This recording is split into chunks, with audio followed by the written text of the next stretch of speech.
মৃত্যুর 40 দিন আগে মানুষ যে 3টি স্বপ্ন বারবার দেখতে পায়। 1 নাম্বার শর্ত হচ্ছে আপনি যদি দেখতে পান, আপনি যদি যেই স্বপ্নটা, প্রথম নাম্বার স্বপ্ন যেটা আপনি যদি দেখতে পান যে আপনার পূর্বপুরুষ আত্মীয় স্বজন যারা ইন্তেকাল করছে তারা আপনাকে ডাকতেছে,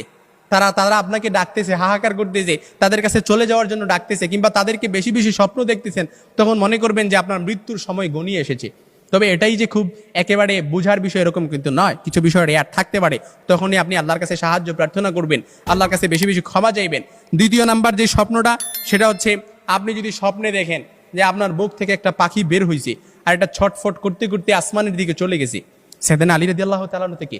আসমানের দিকে চলে গেছে, তখন মনে করবেন যে আপনার মৃত্যুর সময় গনিয়ে এসেছে, আপনাকে ইঙ্গিত, এই স্বপ্নটা আপনাকে ইঙ্গিত বহন করতেছে। 3 নাম্বার যে স্বপ্নটা দেখবেন সেটা হচ্ছে আপনি যদি দেখেন ঘুমের মধ্যে আপনি এক দেশ থেকে অন্য দেশে দেশান্তরিত হচ্ছেন, এই স্বপ্নটা আপনি বারবার দেখতেছেন, এরকম